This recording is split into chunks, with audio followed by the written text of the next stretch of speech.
ഇന്നത്തെ നമ്മുടെ യാത്ര ഭൂമിയിലെ മറഞ്ഞിരിക്കുന്ന paradise, the wet forest, Yangshuo, China.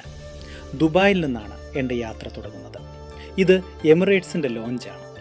ലോഞ്ചിൽ എല്ലാവിധ സൗകര്യങ്ങളും ഒരുക്കിയിട്ടുണ്ട്. Food, spa, shoe Shine service, അങ്ങനെ ഒരുപാട് കാര്യങ്ങൾ. ലോഞ്ചിലൂടെ തന്നെ നമുക്ക് ഫ്ലൈറ്റിൻ്റെ ഗേറ്റിലേക്ക് പോകാൻ സാധിക്കുന്നതാണ്. ഞാൻ യാത്ര ചെയ്യുന്ന ഫ്ലൈറ്റ് പോകുന്നത് ഗൊങ്ചോവിലേക്കാണ്. ചൈന ഒരു മാസ്മരിക ലോകം തന്നെയാണ്. ഗൊങ്ചോ എയർപോർട്ടിലെ ഫോർമാലിറ്റീസ് എല്ലാം കഴിഞ്ഞ് ഞാൻ കാറിലേക്ക് കയറി. ഇവിടെ നിന്നും മറ്റൊരു ഫ്ലൈറ്റ് കയറിയാണ് യാങ്ചോവിലേക്ക് പോകേണ്ടത്. യാങ്ചോ വെറ്റ് ഫോറസ്റ്റ്, ക്ലുയാങ് തടാക വെറ്റ്ലാൻഡ് പാർക്കിനെ വെള്ളത്തിനു മുകളിലുള്ള വനം എന്നും അറിയപ്പെടുന്നു. വെള്ളത്തിൽ വളരുന്ന മെറ്റാസെക്വോയ മരങ്ങളുള്ള അതിശയകരവും മനുഷ്യനിർമ്മിതവുമായ ജലവനമാണിത്.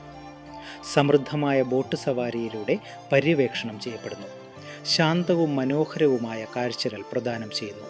പ്രത്യേകിച്ച് ശരത്കാലത്ത് ചുവപ്പ്, സ്വർണ്ണ നിറങ്ങളാൽ സമ്പന്നമാണ്. ഇത് യാങ്ചോ നഗരത്തിനടുത്തുള്ള ഒരു ജനപ്രിയ എക്കോ ടൂറിസം സ്ഥലമാക്കി മാറ്റുന്നു.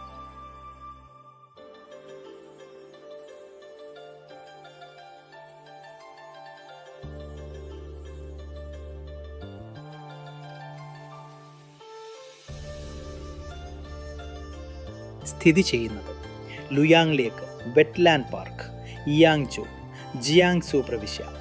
0.53 ചതുരശ്ര കിലോമീറ്റർ വിസ്തൃതിയുള്ള ഈ പാർക്ക് 2010 സ്ഥാപിതമായി. 2011 പൊതുജനങ്ങൾക്കായി തുറന്നുകൊടുത്തു.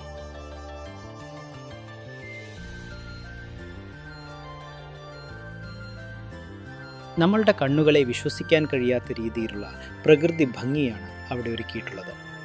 AI ഫോർമാറ്റിൽ നിർമ്മിച്ച ഒരു ചിത്രം പോലെയിരിക്കും. ഒരു മനുഷ്യനിർമ്മിതമായ വനമാണെന്ന് വിശ്വസിക്കാനേ കഴിയില്ല. മനുഷ്യനിർമ്മിതമായ ഈ വനത്തിൻ്റെ മറുവശത്ത് മറ്റൊരു കാലാവസ്ഥയാണ് അനുഭവിക്കാൻ കഴിയുന്നത്.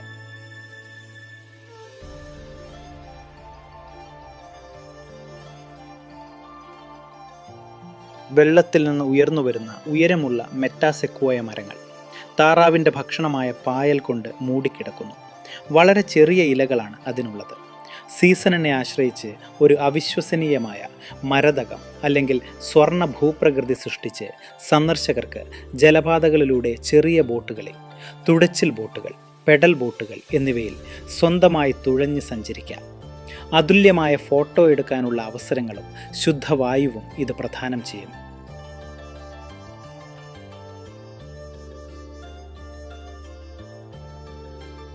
നഗരജീവിതത്തിൽ നിന്ന് വ്യത്യസ്തമായി ഈക്കോ ടൂറിസവും പ്രാദേശിക കൃഷിയും ഇടകലർന്ന ശാന്തവും പ്രകൃതിദത്തവുമായ ഒരു സ്ഥലമാണിത്. ഇത് സൂക്ഷ്മമായി രൂപകൽപ്പന ചെയ്ത ഒരു ആവാസ വ്യവസ്ഥയാണ്. വനവൽക്കരണ പദ്ധതി. ഇവിടെ നിങ്ങൾക്ക് നടക്കാൻ പോകുന്ന വഴികളേക്കാൾ ജലപാതകളിലൂടെ സഞ്ചരിക്കാം. അതുല്യവും ശാന്തവുമായ ഒരു അനുഭവം പ്രദാനം ചെയ്യുന്നു. ചില ഭാഗങ്ങൾ ഘടനാപരമായി തോന്നുമെങ്കിലും വെള്ളത്തിൽ നിന്ന് ഉയർന്നു വരുന്ന കാടിൻ്റെ ദൃശ്യപ്രതീതി ആകർഷകമാണ്.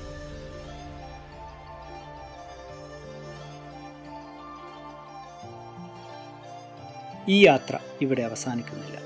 പുതിയ പുതിയ കാഴ്ചകൾക്കായി കാത്തിരിക്കുക. Please share the video and subscribe our channel. Thank U.